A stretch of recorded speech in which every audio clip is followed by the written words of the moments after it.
I'm a guy who likes to learn things, like a lot of things. I have diverse interests that range all over the place. I've spent time, learning about the space race or squirrels or, rock. That's limestone. You know what you can make out of limestone? I've gone and down that rabbit hole. It's fascinating. The Mayans used to take limestone, roast it in these little kilns, and use it to make stucco, and there's some evidence that they actually decimated so much of their tree cover by making stucco, because you need to burn wood in order to make this stuff into cement, that's part of the reason their civilization collapsed. At least so goes one theory. Anyway, rabbit holes.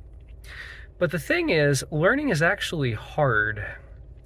And when the first blush of excitement about a topic goes away, or when the topic is not the kind of thing you can learn in one afternoon, or when it's difficult, dense material, sometimes it's really hard to learn. I've gotten stuck a lot. Case in point, recently I've been trying to learn CAD software. And by recently, I mean the last 7 years. I have all these invention ideas, and they haunt me. They pop up in my head, ding, ding, ding. And, at one point I tried hiring some guy in Pakistan to make them for me. I thought maybe we could make some kind of synergizing relationship on Fiverr where, I describe the thing and I can just be the idea guy and somebody else can design it for me. Fast forward, I started a 3D printing business where I made spinning wheels and other tools and marketed them online.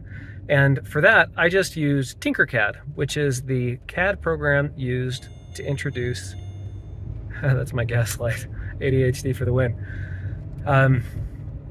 For my 3D printing business, I just use Tinkercad, which is the one that's intended for children.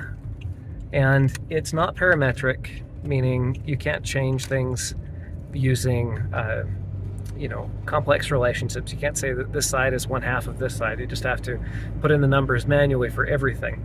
And the only way to make something is to kind of Lego it together. But that suited me just fine. I spent way too much time with that program, and I've gotten really good at it. It wasn't intimidating. And I think one of the problems I have is that I don't actually like learning. I like feeling smart. And that holds me back a lot. In order to actually learn, I have to accept two things. One, I need to break the projects into much smaller pieces, which means letting go of a lot of perfectionism and saying, you know what, it's okay that this isn't finished today. It's okay that I didn't necessarily feel my progress today. It's okay for it to not be perfect the first try. What's funny is, I don't know how much of my perfectionism is genetic. Because I see it in my kids, and I'm raising them, so I'm a confounding variable there. But I really wonder how much of it isn't like an inborn personality thing, because even my 3-year-old, I gave him a bow and arrow for the first time, and he missed the target and had a meltdown that he wasn't good at it the first try. And so to try to counteract that, I've developed a mantra, which I repeat with my kids a lot. I'll say, how do you get good at something? And they all kind of repeat back to me, practice. And I've been trying to help them understand that anytime they say, I'm not good at this, I say, how do you get good at something? Practice. The other half of that is that if you practice doing things badly, you get better at that too. You get better at doing it badly. If you practice running away from a situation, you get better at that. If you practice numbing, you get better at that. Whatever you practice, you're going to get better at. I want to get better at good things. I want to get better, most specifically, at humaning. I want to be a good human being. I want to live an integrated life, the right amount of fun, the right amount of work, the right amount of family. I want to good and basic. All the pieces acting together, physical, mental, spiritual, emotional. And so, that brings me to the subject of jiu-jitsu. I took a jiu-jitsu class a couple of years ago. I did it for about 8 months. And for me, the reason I did it was because I had a growing suspicion that my martial arts background was really just cosplaying, LARPing in pajamas. I did TaeKwonDo from the time I'm 11, and it has been one of the greatest blessings of my life. I don't want to discount that at all. I'm a first degree black belt, and that achievement matters more to me because it was hard than, I did an Eagle Scout as well. But that one kind of feels like an award from my mom because, she held my hand through that process a lot.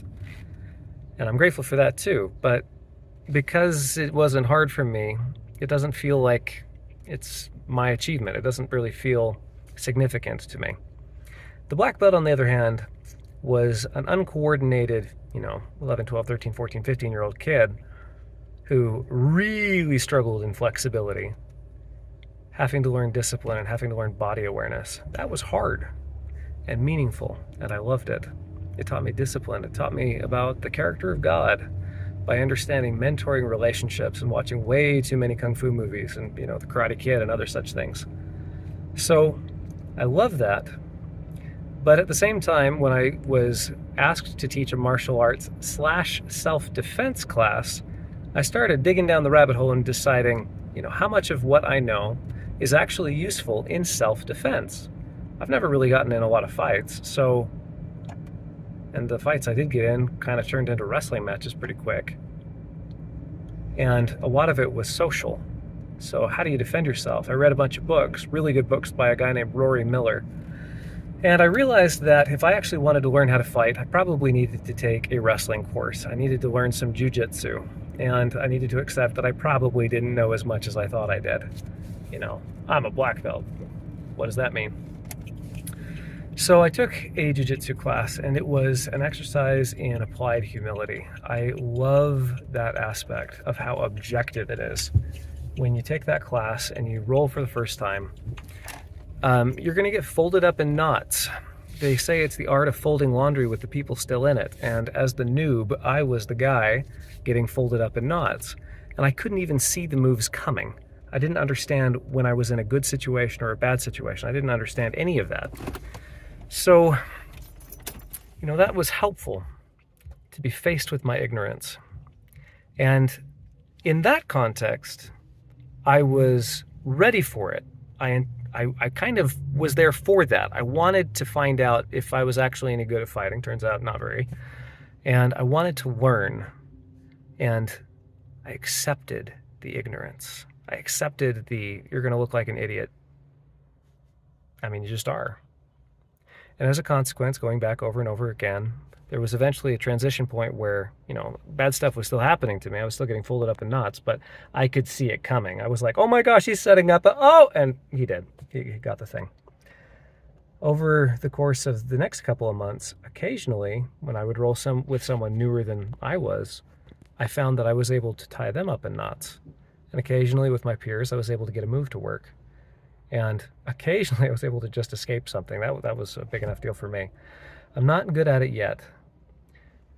What I'm trying to learn how to do is accept that idea that I'm trying to teach my kids, myself, that if you want to get good at something, practice, which might mean accepting your ignorance and accepting that you feel ridiculous and letting go of the perfectionism stuff. It's challenging for me.